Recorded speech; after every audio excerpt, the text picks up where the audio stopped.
다음으로 많이 궁금해하신 것 중에서 하나가 한국에 거주하시거나 아니면 외국인 신분으로 미국에 방문을 하셔가지고 이렇게 이민 계획을 세우시는 분들 중에서 미국 내 회사를 설립을 하고자 하시는 분들이 꽤 많이 문의가 있으셨어요. 이 절차가 외국인이 미국 내에서 회사를 설립하는 절차가 뭐 복잡한가요? 회사를 설립하는 데는 외국인도 설립할 수 있어요. 네. 심지어는 한국에 계셔도 설립을 할 수 있습니다. 미국 회사에. 다만 문제는 회사를 설립해서 뭔가를 하고자 할 때는 그에 따른 설립에 따른 여러 가지 부수적인 것들이 있잖아요. 왜냐면 회사 어카운트를 만든다든지 회사에 따라서 뭐 무슨 에셋이나 프로퍼티를 구입한다든지 이런 것들은 미국에 오셔서 하실 수밖에 없는 거죠. 예, 그냥 뭐 한국에 있다고 해서 그거를 이제 대리인을 위임하지 않은 이상은 네. 그렇게 맞아요. 이런 시간이 어려우니까요. 주택융자 받을 때도 꼭 네. 미국에 한번 방문하셔서 네. 은행 계좌를 꼭 오픈을 하셔야 돼요. 외국인 용자를 받을 적에 그렇죠. 예. 예. 그럴 적에도 이제 꼭 그 어카운트가 필요하기 때문에 한 번쯤은 방문하셔서 오픈을 해야 되는 그런 경우죠. 다른 절차는 뭐 위임을 하셔가지고 처리를 하신다고 해도 은행은 직접 오셔가지고 처리를 뭐 오픈을 하셔야 되니까 계좌 오픈 목적으로는 한 번 이상은 방문이 필요하다는 말씀이시죠? 융자를 받거나 그렇죠. 예, 뭐 회사를 설립을 할 경우에 그럼 회사 설립이 외국인 뭐 신분으로 회사를 설립하는 경우에는 특별한 뭐 제약이라든지 특별한 서류 같은 거가 뭐 필요 없다는 말씀이시죠? 뭐 서류는 필요하죠. 근데 외국인으로서 제약 같은 거는 네. 제가 알기로는 없습니다. 네. 그러게 다만, 이게 진짜 자본주의긴 자본주의네요. 저희는 네. 여러 가지의 형태의 서류가 필요할 줄 알았는데 네. 아무것도 필요 없고 그냥 돈만 주면 해준다. 하지만 이제 잘 이해하셔야 되는 게 네. 회사를 이제 설립하고 운영하면서 세세한 것들은 제약이 있을 수 있어요. 네. 주법이 다르고 세금법이 다르기 때문에 음. 근본 취지는 그렇지만 제약은 없습니다. 네. 그걸 잘 이해하셔서 오해하지 마시고 네. 또 한 가지는 여기 있는 사업체를 인수하는 방법도 있으세요. 네. 아시다시피 이제 회사를 소유하시는 거는 회사의 지분의 51%를 소유하시면 그 회사는 이제 자기 소유가 되는 거예요. 왜냐하면 내가 결정권이 생기니까요. 네. 51%가 있으면 근데 그 방법도 있다는 것들을 기억하셨으면 하셨을 바랍니다. 네. 다른 질문 중에 하나가 저희가 부동산 쪽을 통해서 많이 받았던 질문 중에 하나인데 E2 비자 저희가 아까 언급을 했었는데 이 E2 비자를 부동산을 통해서 투자용 주택을 여러 채를 구입을 하셔가지고 미국 내 매니지먼트 회사를 설립을 하시는 거예요. 그래서 거기 이제 매니지먼트의 고용도 창출을 하시고 이 사업체를 운영을 하겠다라는 식의 운영을 이런 식으로 어프로치를 할 경우에 이게 E2 비자의 조건으로서 적합한 건지 이게 한번 뭐 많이들 궁금해하시고 이 부분을 저희가 실제로 많이 그 질문을 많이 받았었어요. 글쎄요, 제가 이제 투자 회사를 만들어서 이투를 하시는 거는 본 적은 없습니다. 네, 그렇지만 실질적으로. 다시 네. 말씀드리지만 근본 취지를 생각해 보시면 돼요. 네. 그렇게 생각해 보시면 뭐 안 될 것도 없다고 생각합니다. 왜냐하면 내가 미국에 와서 투자를 통해서 이거를 고용을 창출할 수 있다면 그리고 내가 내 경험과 다른 것들을 자세하게 증명하고 그리고 합리적이라고 보여줄 수 있다면 이투 비자를 받는 데는 뭐 불가능하지는 않다고 생각합니다. 다만 투자의 목적으로 오시는 경우는 금액이 크잖아요. 네. 예를 들면 10만 불, 20만 불로 주택을 구입할 수는 없는 거고요. 그렇죠. 그렇죠? 그리고 또 주택을 구입하는데 큰 돈이 드니까 그렇게 큰 돈이 드는 걸 통해서 자기가 이민을 오겠다고 하실 경우에는 소액 투자의 취지와는 맞지 않다고 생각합니다. 네. 오히려 더 이민 비자 캐테고리가 따로 있으니까요. 네. 그걸 통해서 하시는 게 어떨까 하는 마음도 듭니다.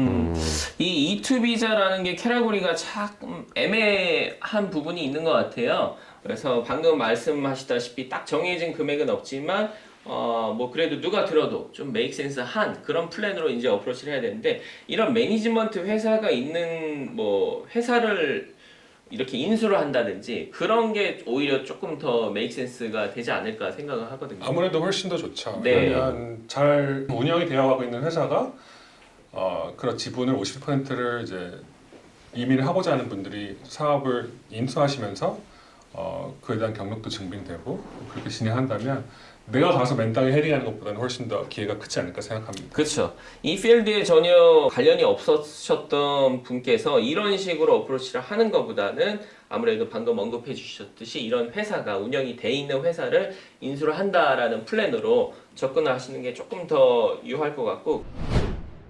그러면은 여기서 한번 융자 관련해 가지고 질문 하나 들어갈게요. 네. 그 외국인 융자는 뭐 상관이 없나요? 이렇게 방금 이런 회사를 통해서 투자용 주택을 더 구입을 해서 회사의 에셋을 더 늘린다 할 경우에 외국인 융자에 관련해 가지고 저희 영상을 종종 뭐 올려드리곤 했었는데 가능한 얘기인가요? 가능한 얘기인 거. 그러니까 이게 어떻게 보셔야 되냐면 네. 이제 E2 비자라든지 L 비자라든지 이런 분들은 합법적인 신분이 있기 때문에 네. 외국인 융자를 받으실 수가 없어요. 네. 근데 이제 반대로 관광 비자로 오시는 네. 분들은 외국인 융자를 받으실 수 있는데 한두 채 가지고는 주식회사를 설립하지는 않고요. 보통 내가 정말 이 렌탈 사업을 많이 해야겠다 해서 10채가 넘어가는 순간부터는 네. 이제 주식회사를 설립을 해서 운영을 하시는 게 맞아요. 10채 이상부터. 왜냐면 이제 또 나가는 돈도 많고 또 메인테는 여러 가지 비용이 있잖아요. 네. 그런 것을 따졌을 때는 이제 10채 이상은 주식회사로 운영을 하되 10채 미만은 굳이 주식회사를 설립을 해서 이제 운영을 할 필요도 없고 또 E2 비자를 신청할 수도 없겠죠. 아무래도 뭐 고용 창출이 안 되니까. 네.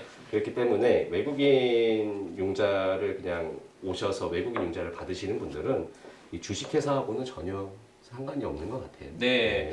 방금 말씀하셨다시피 외국인 융자라는 건 사실 E2 비자는 합법적인 신분으로 그렇죠. 오는 거기 때문에 해당이 안 안 되는 되죠. 게 맞는 거네요. 뭐 E2 비자나 L 비자로 오시는 분들은 입국을 하셔서 네. 이제 융자를 받으시는 게 맞죠. 그냥 레귤러 융자로 일반 융자로 예, 컨벤셔널 여기 융자를 내국인이랑 받으시죠. 똑같이 적용이 되는 뭐 가이드라인 맞습니다. 있죠? 네. 예. 그러니까 뭐 이 E2 비자라든지 이런 것도 빼고 요새 다카도 많잖아요. 네. 다카 혹시 아시나요? 네. 예, 이제 예전에 트럼프 정부 때는 은행들이 다카를 좀 꺼려했어요. 네. 이 다카가 어떻게 어떤 식으로 이제 해결이 될지 모르니 근데 모든 융자가 이제 다카를 신분을 가지고 계신 분들도 융자가 가능한 시대인 거예요.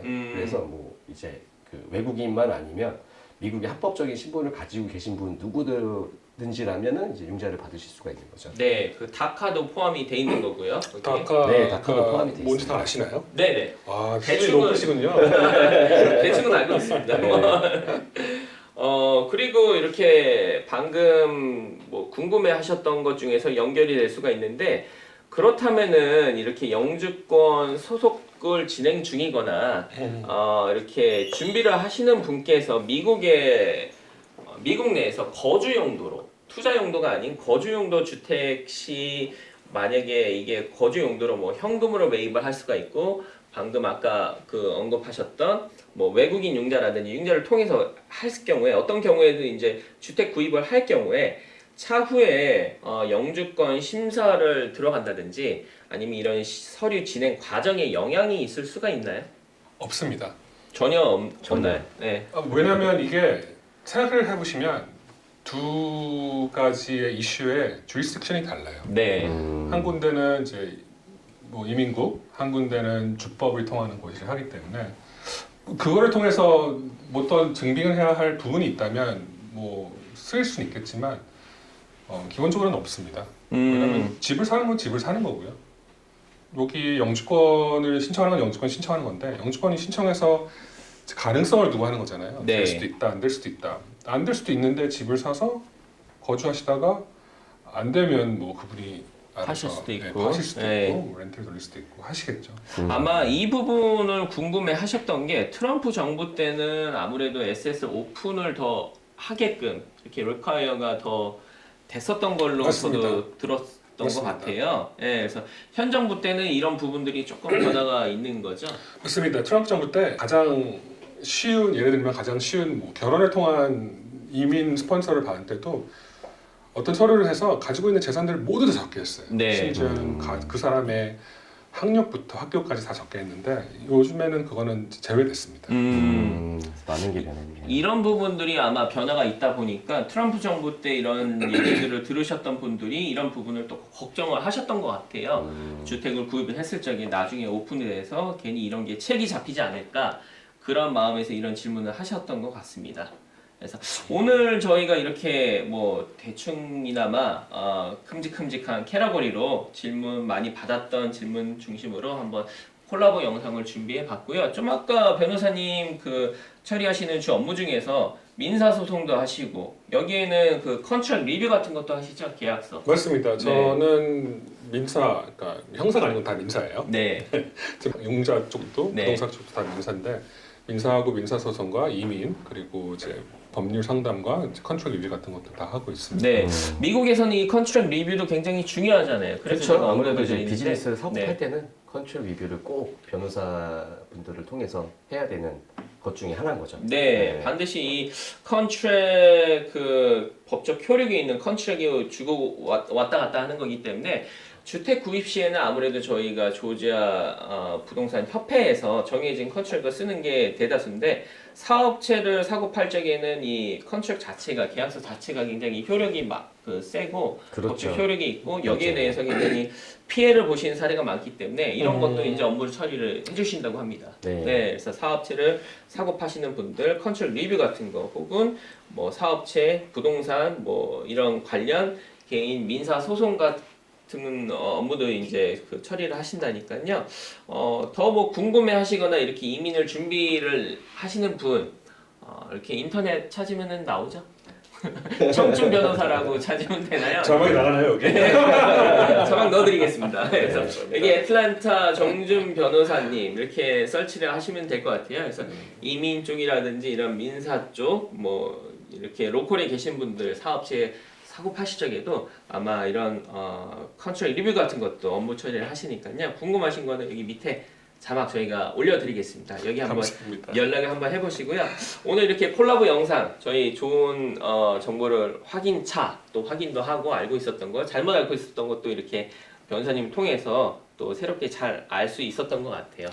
제가 한마디만 네. 마지막으로 네, 이 제가 한 말이 네, 100% 정답이라고 생각하지 마시고요. 네네, 개개인이 다 다르니까 아시다시피 집을 사고 파시는 데도 그럼요. 거절하시는 데도 다르니까 일단 제네럴한 그러니까 네. 전반적으로 이런 정보가 있다는 걸 알아두시고 네, 나에게 특별하게 커스터마이즈된 정보는 어떤 것인가는 전문가에게 네. 문의하시는 게 제일 좋을 것 같습니다. 네, 네. 오늘 저희가 이 영상에는 제너럴 인포메이션 위주로 하고 법적인 이런 상담 같은 거 그 케이스 바이 케이스고 워낙 뭐 많잖아요. 그렇죠. 상황들이. 예, 그런 것들은 직접 이렇게 변호사님을 통해서 법률 자문을 구하시는 게 제일 정확하다고 말씀하시는 것 같아요. 맞죠? 맞습니다. 네, 정리해 감사합니다. 드렸습니다.